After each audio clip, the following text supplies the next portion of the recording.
to the president now. And as you heard Alex Perez report earlier, he was in the flood zone today. George Stephanopoulos on board Air Force One with him, asking the tough questions about young immigrants, many without their parents, crossing the border, and the mother who collapsed after she was told she had reached U.S. soil. Our camera's right there.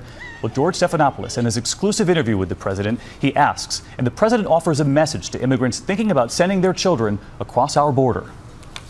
Our message absolutely is don't send your children unaccompanied on trains or through a bunch of smugglers. We don't even know how many of these kids don't make it and may have been waylaid into sex trafficking or killed because they fell off a train. We have no way of tracking that. So that is our direct message to the families in Central America. Do not send your children to the borders. If they do make it, they'll get sent back. More importantly, they may not make it. You can see much more of George's interview with the president first thing tomorrow morning on Good Morning America. George back on GMA tomorrow. Apparently, according to Capitol Hill sources, Mark Meadows thought there were things for the House Freedom Caucus, things they wanted in the bill. They weren't there, and he was a little upset. One other thing that we've been talking about is this all started when the Attorney General said, you know, we're going to have zero tolerance when it comes to breaking the law. The zero tolerance aspect continues to this day. It's going to, it will prosecute adults who try to come into the country illegally. But what it'll do is they're going to try to keep the families together as a unit while it's being adjudicated. So they're, as we heard from the judge, they're trying to speed things up. They're trying to get more judges. And the president has reached out to the Department of Defense and said, could we have some of the facilities in Texas, New Mexico, and Arkansas to make this happen? All right. So the president of the United States says, you know, it's unbelievable that we got to try to pass immigration reform with Democrats who in the past were on the record supporting a lot of the things that are being proposed right now. The same people with just darker hair. President Trump actually tweeted this out. Don't worry, the Republicans and your president will fix it. So he goes at it. Meanwhile, in the past, here are the Democrats, including some very familiar faces, weighing in. Our immigration system is broken. Illegal immigration is wrong, plain and simple. All Americans, not only in the states most heavily affected, but in every place in this country, are rightly disturbed by the large numbers of illegal aliens entering our country. The people who should be here are those who come legally. We have to send a clear message. Just because your child gets across the border, that doesn't mean the child gets to stay. Right. Unbelievable. So this is what the White House put out to say. Do you realize what I'm dealing with? I'm dealing with people who aren't even sincerely answering or trying to solve a problem because they're on the record agreeing with me, but because I'm president or Republicans are in power, they won't. Ben Shapiro. So the same problems that President Obama had back in the day, and that's why it wound up in court, and that's why we are where we are. What do you mean, President Obama? Because when President Obama was president, you could not keep a kid incarcerated, essentially, detained for more than 20 days. And so that's what President Trump was saying. He said, look, my hands are tied. This is what the judge had said. And that's what Judge Napolitano said. Jeff Sessions has gone back to that original judge to say, could you extend it past 20 days? Well, it's just interesting that the left supported President Trump's exact agenda years ago. Now they have flip-flopped, and Ben Shapiro says it is just an outcry from the left because they don't want to agree with anything that this president tries to pass. Listen. The left sort of wants it both ways. They don't want you to be able to keep the kids in prison with the parents, but they also don't want you to separate the parents from the kids, which leaves only one solution, of course, which is release the parents, which is really what they want out of this entire thing. While they're saying all of this about Nazi policy from the right is actually attempting to solve this. The Democrats want to say that the policy is awful, it's evil, it's Nazi-esque, it's Japanese internment in 1942. It's all of those things. But we're not going to work to solve it because it's all on Trump. It seems that the left is more interested in promulgating a particular feeling about this policy than they are about solving it. And how successful is Ben Shapiro now? He's got a better set, and even he's got gel in his hair. That's how successful his podcast is. But he's right on the money here again. Is there any way to win this? Besides getting 60 votes and just doing your own thing if you're Republicans, there's also video of Harry Reid saying the outrageousness of having a lottery system to welcome people into our country. That was in the 1990s. Now you can't. He was saying how outrageous the lottery system was. Todd Pyro is nearby having breakfast with friends, and he's reading the paper. And it was a real dog day at the ballpark for this baseball fan. Than any president. Make America great again, and that's exactly what we're doing. That was the President of the United States yesterday with a raucous rally, which almost nobody covered. We took it wire to wire. All right, Tucker Carlson came in, said, here's the president. And 45 minutes later, you saw Tucker again. But no other network was taken. I think one took it for a minute. Yeah, I was watching Sean Hannity's show last night. I was up late, and when Tucker tosses to him, he said, "You took all my ratings tonight. Everyone was watching your show." All right, well, everybody's watching this show because they know that Newt Gingrich, Fox News contributor, former Speaker of the House, and a guy who ran for president, and he's got a book out called Trump's America, joins us live from the Washington, D.C. area. Mr. Speaker, good morning to you. Good morning. Good morning. So what do you make by the way, yes, let me just say, it should say something to people that Trump was in Duluth, Minnesota, an area that would have been historically thought of as not touchable by Republicans. And there's a real chance, as the Democratic Party runs to the left, that you're going to see Minnesota become one of the really bright spots for the Republican Party this fall, with Tim Pawlenty getting reelected as governor, probably picking up at least 2 House seats, and I think maybe winning a U.S. Senate seat. So that's something nobody could have predicted 5 years ago. He said last night that Hillary Clinton narrowly won in 2016, and he said he thinks I predict I will win in 2020. Do you think that'll happen?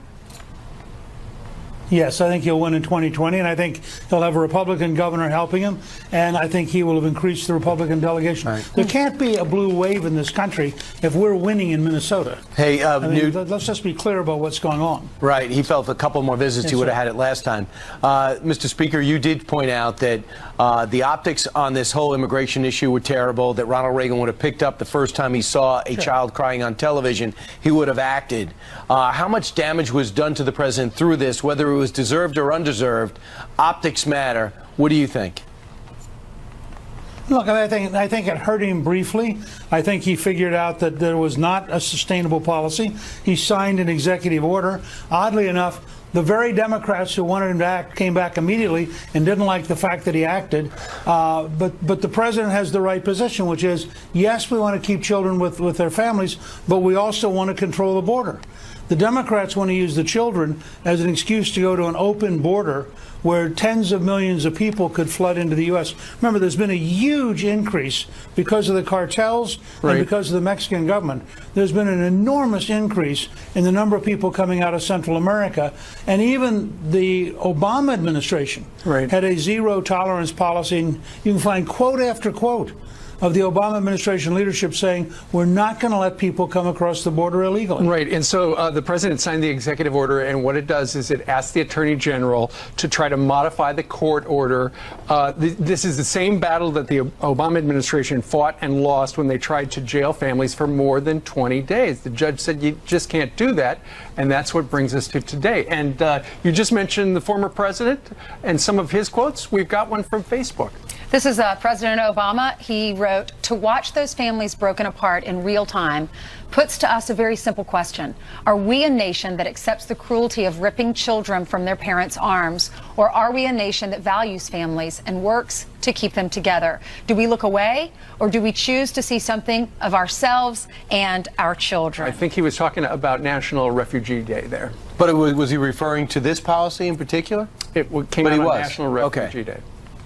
What's your reaction? Look, it's his administration, in response to a huge increase in the number of people coming out of Central America and the deliberate development by the drug cartels of human trafficking on a large scale. His administration announced a zero-tolerance policy.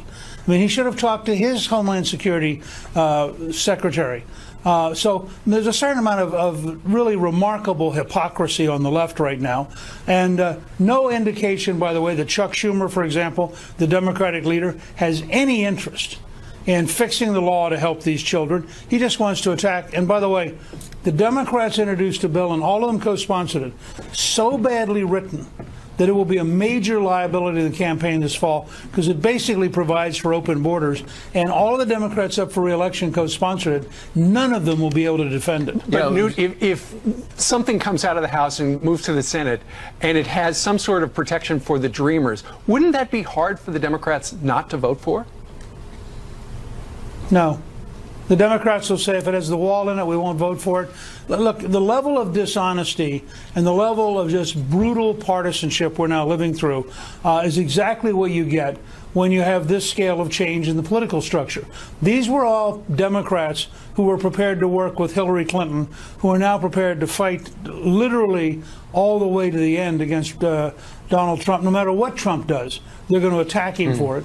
And they're going to try to avoid helping. I think it's going to cost them 6 to 8 seats in the Senate by the time this is over this fall. That would be put them over. That would put them right around 60. And Newt, there's 2 measures going to be working their way through the House today. Will any of them will either one of them get through? Maybe. I think it depends. I think there's real anger in the House right now. There's a real sense that this thing is totally messed up. There's a sense of really worrying about what the Senate will do or not do. I mean, I was up on the Hill yesterday talking to members, and several said to me, look, I'm willing to vote for this, and I'm going to get beaten up by anti-immigrant activists for even having anything in here that's positive about immigration, even though it does include the wall. They said what really gets to me is if I take this hard vote and then the Senate does nothing. He said, well, I'm getting beaten up for having achieved nothing. Right. And I think that's a real problem. And again, I want to come back to the real debate in this country is simple. Do you think the United States has the right to have a border that it protects? Or do you think we should have open borders and have 20 or 30 or 40 million people come here without any kind of vetting, without any kind of looking at who they are? Obviously, there are Democrats who believe they ought to have open borders. We ought to have that straight-up debate as a country. Yeah, Nancy Pelosi with homeless. Make it very clear. This is the real choice. And Nancy Pelosi with homeless everywhere says basically let everybody in. They're going to take the votes this afternoon. Let's see what they do. Newt, thank you very much. Thanks so much. Had the media, the left, they were up in arms about, everyone actually was up in arms about parents being separated from their kids. That bill right there that he's signing, or that executive order that he's signing, is now going to allow the parents and the kids to be together. Right. Nobody likes to see children separated from their parents, and the president had said he had no choice but to separate them. So it's a rare reversal with that executive order. He will continue, though, and this is important, his zero tolerance policy continues. In other words, if you try to come in the country illegally, you are going to be prosecuted. If you bring children in, they're going to try to, according to this, keep the family together. They also, because the court ruling was you can't keep kids past 20 days, they're going to try to expedite the situation to get things heard faster. And the Pentagon is now involved because they're looking for I think 4 different facilities, 2 in Texas, 1 in New Mexico, and 1 in Arkansas, to handle all these people, to get them into the system, get them adjudicated, and figure out whether or not they get to stay or have to go. And here's the problem. All these countries are terrible. This Ecuador and Nicaragua is a mess. Mexico's being run by cartels. So these people say, where do I go? I'm going to go to America. So they're flooding our borders. So this is a problem. It's really not, nobody's fault in America. It's these failed governments. And the question is, long term, would it be worthy of our investment to go in there and start saying, you got to set up a capitalist system. You got to give some sense of a democratic system. The president says, Brian just says, you know what, those countries that aren't helping, we're going to cut off the aid. Right, but it could make things even worse. So House members are meeting today. They're going to try to pass 2 immigration bills. One's with the wall, one's with the separation issue. We'll keep you posted on that. But Newt Gingrich was on with us earlier, and he says that Democrats, the reason, I mean, we all thought that they would support when the president is signing that executive order, that everyone would just be, oh, that's wonderful. That's what everyone in the country wants. But that's not what's happening. If you watch some other channels, they're completely up in arms about what the president has done, and they don't support this. And Newt Gingrich says Democrats just can't get behind anything that President Trump does, even though they were for what he believes in years ago. Listen. I think it hurt him briefly. I think he figured out that there was not a sustainable policy. He signed an executive order. Oddly enough, the very Democrats who wanted him to act came back immediately and didn't like the fact that he acted. But the president has the right position, which is, yes, we want to keep children with their families, but we also want to control the border. The Democrats want to use the children as an excuse to go to an open border where tens of millions of people could flood into the U.S. By the way, if you listen to the chants on Kirstjen Nielsen, the Homeland Security Secretary who was eating dinner and got screamed at, and the manager of that restaurant thought it was a good thing, by the way, which is terrible. they were chanting open borders, basically let everybody in. Right. So what kind of country do we have if everyone can come in and out and everybody's, some people pay taxes and some people don't? It's not a country. Anyone's welcome to go in and out. I don't think that would be the definition of a country. But there's no question. This has been on the books since May 5th. Senator Sessions, Attorney General Sessions said no more tolerance. We're going to have to break up the families to send a message to other countries not to send their people here. And Newt Gingrich brought up, as we just showed you, that, you know, for politically, Ronald Reagan would have understood instantly that crying children on TV is bad, and the president has solved the problem in the short term. Long-term answers could start today about 1 o'clock. There'll be 2 votes on 2 bills to reform immigration. Let's see if Democrats get involved. Well, we all know there's a problem at our southern border, no doubt about it. And for the president, you know, with this rare reversal, signing this executive order, it's unusual for him to have done that, given that he was so dug in. And he had so much momentum going with North Korea and the economy. And last night in Duluth, he reminded people about that. Children to stay with parents caught crossing the border illegally. But some are already claiming his decision might not hold up in court. Here to explain, Fox News senior judicial analyst, Judge Andrew Napolitano. Okay, so Judge, essentially the executive order asked the Attorney General to get the original judge in the case that said you couldn't do this to change her mind. All right, so the president is correct that the immigration laws are not only confusing, but in some cases contradictory. One statute says 72 hours, another statute says 20 days. This was supposedly resolved in 1997 in a case called Flores, F-L-O-R-E-S, before the Supreme Court of the United States. In 2013, in the Obama administration, there was a challenge to the Flores rule in which people who felt the Obama administration was keeping children either away from their parents or in substandard facilities. For more than 20 days. For more than 20 days, went to a judge and said, put a stop to it. And she did put a stop to it. And in putting a stop to it, she said, you want to keep them more than 20 days? Hold a hearing. Now, fast forward to today. The president's saying we don't have enough facilities or judges to hold a hearing. Well, if they want to restrain people against their will, even people whose behavior is obviously unlawful. I'm talking about the adults now. And these adults are accompanied by children. They have to hold these hearings within 20 days, meaning they're going to have to get judges from New York and New Jersey and North Dakota down to... So it's a manpower facility. Correct, correct. And the court will say, look, you're the federal government. You have limitless resources. Get these judges here and get it done. Unless, one last part to this, they can get this judge to extend the 20-day period to give them a little bit more time, during which the parents will be confined with their children. When does the clock start ticking for the 20 days? That's not clear. It either starts clicking from the time the children are first restrained or the time they are reunited with their parents, which I don't believe has happened yet. You got to give DHS a little time to implement the president's order. I was hoping they could implement it with a phone call. Judge, how did President Obama handle this? President Obama colossally lost this case before Judge G.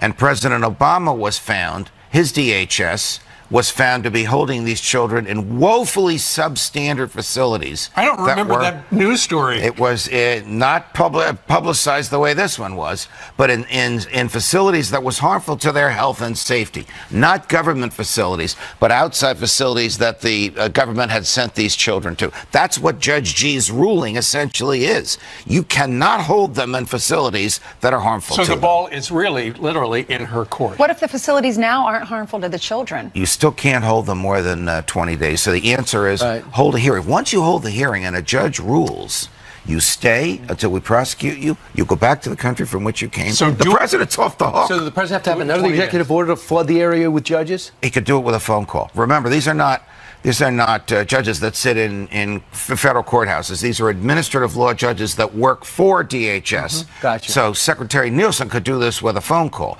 She's going to take them from states where they're needed, but you have an emergency at the border, and this is the time to increase the manpower there. For every action, there's a reaction. I hope this makes sense, Brian Kilmeade. No, for me, I even pick it up, but it's nothing solved. You're laying out the challenges. It is a tremendous challenge. You could see the frustration on his face last night in Minnesota as he was explaining it. The challenge is almost overwhelming. Well, Marco Rubio's bill, the new bill, hires more judges to speed up the process. That bill and the Ted Cruz bill would reduce the 20 days to 72 hours, but it would give them the manpower, the judicial manpower with which to accomplish that. Let's see what happens. All right, Okay. Judge, thank you very much. Thanks for going to law school. You're welcome. Appreciate it. Now I'm off to D.C. for Brett Baer and those. Oh, we're going to see you on the